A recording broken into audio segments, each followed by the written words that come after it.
Afternoon. I always knew there was a reason I retired from politics, and it was your book. Now I've got a reason. Now I've got something to kind of focus my attention. Look, thank you for the invitation to speak this afternoon. When I think about the topic of your conference, and I know you've come to this is the second last session of 2 fairly intense days, putting citizens first. I just want to, and because I'm the only ex-politician I think who's given you a keynote address, I've decided that I can take a bit of licence, so bear with me. So when I think of your topic, putting citizens first, I think of a Sunday morning in June 1995. It's my first day as a politician. I haven't even been sworn in yet. I won by 69 votes, thinnest margin. But that's a technicality for the constituent who comes to my door at 8:45 on a Sunday morning. I haven't yet got into the ways of a politician because I innocently opened the door in my nightie. And I can still remember it, red and black checks for some bizarre reason with a bit of white lace. I thought it was quite fetching. Anyway, what he thought of my outfit, I'll never know, for he greeted me, no embarrassment, no kind of lack of enthusiasm. He said, "Hello, I'm X, you're my new Member of Parliament and I've got a job for you." And I kind of took a deep breath. And even though it was day one of my life as a Northern Territory politician, the nature and style of the contact with my constituents, those citizens, in essence, didn't change over the 13 years I was in Parliament, although I must say I always made sure that when I went to the front door, I was better dressed. Not that my constituents were always better dressed in the Northern Territory, and those Northern Territorians here, hello, and you will understand this, that people come to their doors in all state of dress, particularly fellas who come in often very little and say, "Oh, you're my local member, I'll go and put some clothes on." You say, "Thank you." But it's a very casual style in the Northern Territory and in very kind of close engagement with your politicians. Territory politicians are very close to their citizens.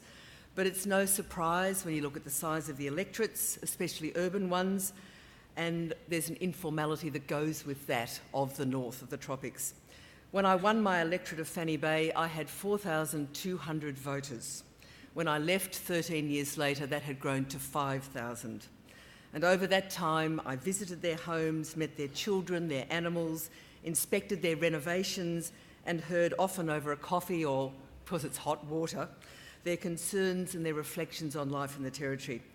When I was in government, it was their views of whether I was performing up to their expectations or not.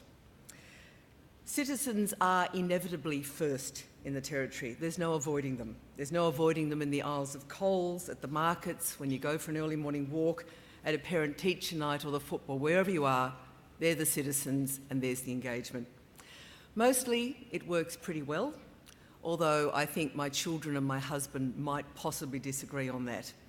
But there were certainly times when it was frustrating, it was irritating, it was invasive, and especially when you get calls late at night about things like antisocial behaviour or power outages.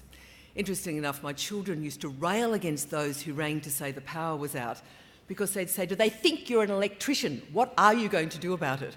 And I often found my son, who was in his teenage years, talking to constituents who rang and giving them advice. And I sometimes thought, I used to say to him, don't do it, you know, like, tell them that your mother will ring back, it's fine. Now this evening, I'm going to share some of my reflections on putting citizens first from 3 different, but I hope complementary perspectives. First, from being a head of government, which, as John said, I was there for over 6 years. Secondly, from the perspective of the CEO of the Australian Council of Social Service, which I was between 2008 and 2010. And now with my work at Charles Darwin University, which takes me to the Katherine region, that's 300 kilometres south of Darwin, working with government and non-government organisations on tackling the damage of alcohol abuse. So first, the view from a head of government, given the perspective that I started with, that in the Territory, politicians are very close to their constituency. From a political point of view, putting citizens first is what you're there for. Pragmatically, they're the ones who vote for you. And those voters are ignored at a politician's peril. So putting them first means delivering on promises, it means consulting them on new policy challenges, it means making sure their views, their needs and their aspirations are reflected in the Parliament and in the decisions of government, and of course that means in the work of the public sector. Seems straightforward. How lovely if it was that simple. Sadly for government, our citizens only rarely put forth their views with one united voice. More often it's a multitude of disparate and often disagreeing voices, having very different views on everything from what's the role of a teacher in a classroom, to how services for people with disabilities should be delivered, or even down to those really basic things like where speed bumps should be on a road. Such diversity, unfortunately for those of us trying to get an understanding of what that citizen's view actually is the product of a healthy democracy.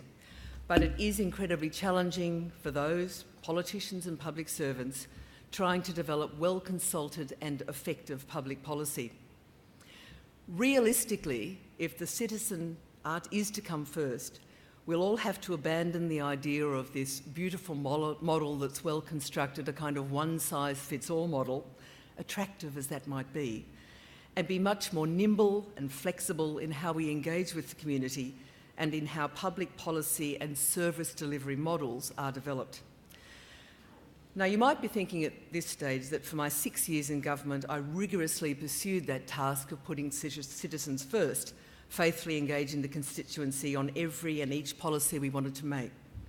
Well, the answer, yes and no. Sometimes we consulted well. Ken, stop nodding your head. Sometimes we consulted well. In fact, sometimes we were accused of over-consulting. Other times we rushed at policy change and messed it up because we didn't consult. And then there were the times, and these we considered carefully, when consultation was simply not appropriate. Those times when government simply has to lead and implement decisions that might not be popular, but hopefully responsible, and hopefully over time win the citizens over. I did, in putting this speech together, consider taking you through examples of how we as a new government engaged our citizens and did so successfully, because there were times we did. But it's much more interesting to look at where we stuffed up. And the example I'm going to give you took, for a time, a sizable chunk out of the new government's, this is back in early 2000s, of our political capital. In 2001, the Territory had the highest drowning per capita in the country, highest rate. And the main reason was our woeful legislation on swimming pool fencing.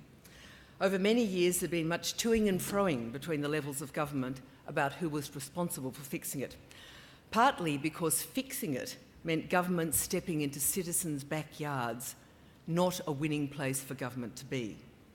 I knew that bringing the Territory in line with the rest of the country would cause a backlash, but I was absolutely convinced we needed much better legislation, and without consultation, even with my colleagues, announced that the Territory's inadequate swimming pool fencing legislation would be changed and we'd be moving quickly to bring in the best Australian standards. Looking back, there's no question that government needed to take action. As I said, our drowning rate was awful. But we moved too fast and didn't take time to understand how interstate legislation would work in our existing pool environment. We just adopted the best and the safest legislation, admirable ambition. Trouble was, it didn't work. Australian standards are very precise, and if you were building a new pool, they were terrific. But applying them to an existing pool was a nightmare, and that was where most of these new laws would impact. We ended up just making our citizens, who we were trying to put first, very angry for a whole lot of reasons. There were those, of course, who resented government being in their backyard. There were those who were doing their best to implement the new laws but just couldn't make them work. And then there were the neighbours of those with pools. The legislation was in their backyards as well, telling them to move barbecues and take down trees. No one was happy. At one stage, 1,000 pools had been inspected and only half had passed. Neighbours were fighting neighbours, pool inspectors were being abused, homes couldn't be sold because pools weren't compliant, and real estate industry was threatening revolt. My office was inundated with complaints. Pool owners and their problems were inundating the media, and the opposition was telling us that the community would never, ever forgive us. It was a great start for a new government. My only option was to unequivocally apologise to our citizens, which I did, throw out the non-workable imported legislation and work out new legislation with the community, which we did. Our mistake was to take legislation that worked elsewhere and plonk it down in the Territory, a reasonable theory, but useless in practice. Most people were accepting of higher pool fencing standards, but we certainly put them offside with the way we went about it.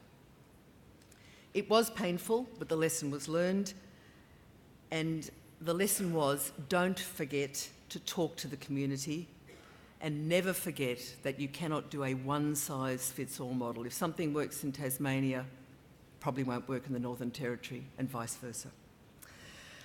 At least with the changes to swimming pool fences, no one threw raw eggs at me, at my office or my home. With changes we made a few years later to our road rules and speeds, the eggs were thrown. But just as with doing all we could to prevent children from drowning in backyard pools, action had to be taken to stop the carnage that was happening on the Northern Territory's roads. And this example is one where we were putting the interests of our citizens first, but decided that that first did not include early consultation. But regardless of what we did, I think the eggs would still have been thrown. And by the way, they were raw eggs, not as bad as the others. So let me tell you about our road statistics 6 years ago. A Territorian had a 3 times greater chance of dying in a road accident than other Australians. 1 person was killed on Territory roads every week, and 9 were seriously injured. As government, as public servants, you can't ignore figures like that. Lives pointlessly lost, friends and family grieving injuries that took years to recover from. But I knew that taking action to reduce our road toll would inevitably mean confronting a Territory icon, which was our open speed limits. Driving faster than was allowed interstate over long distances of the Territory made sense. And driving fast wasn't just for Territory rev heads. We all did it and trusted our ability to drive fast and well. We also didn't mind that other Australians viewed it as part of that lovely Territory difference, that up in the north there's still that edge of adventure, a little bit of the frontier. If I'd simply gone to the community and asked what we should do about our appalling road toll, I doubt whether anyone would have offered up the open speed limits. The uproar would have smothered any kind of measured debate. So instead, I took the approach of having an expert group of Territory locals research and present the facts and options.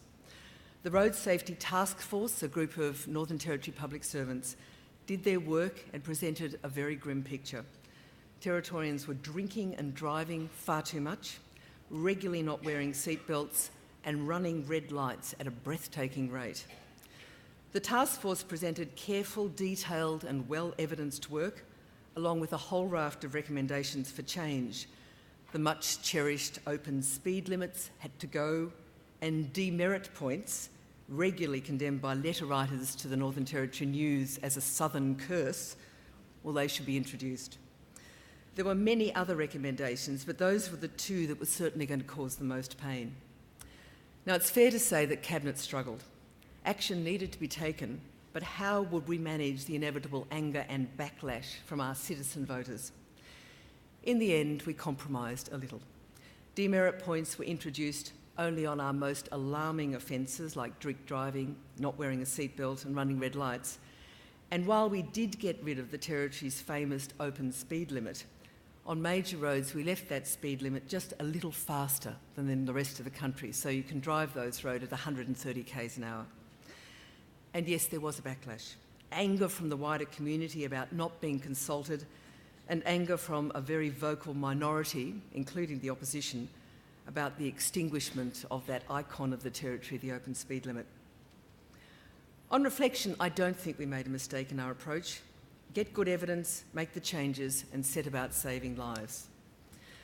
And those elements, getting the good advice from your public service and recommendations, and working with the community to implement them, should have formed the pathway for action that took place in 2007 but didn't, when the Howard government decided on their dramatic intervention in the Territory's Aboriginal communities. The intervention is a classic example of not putting citizens first and flying in the face of solid evidence that the problem to be tackled in this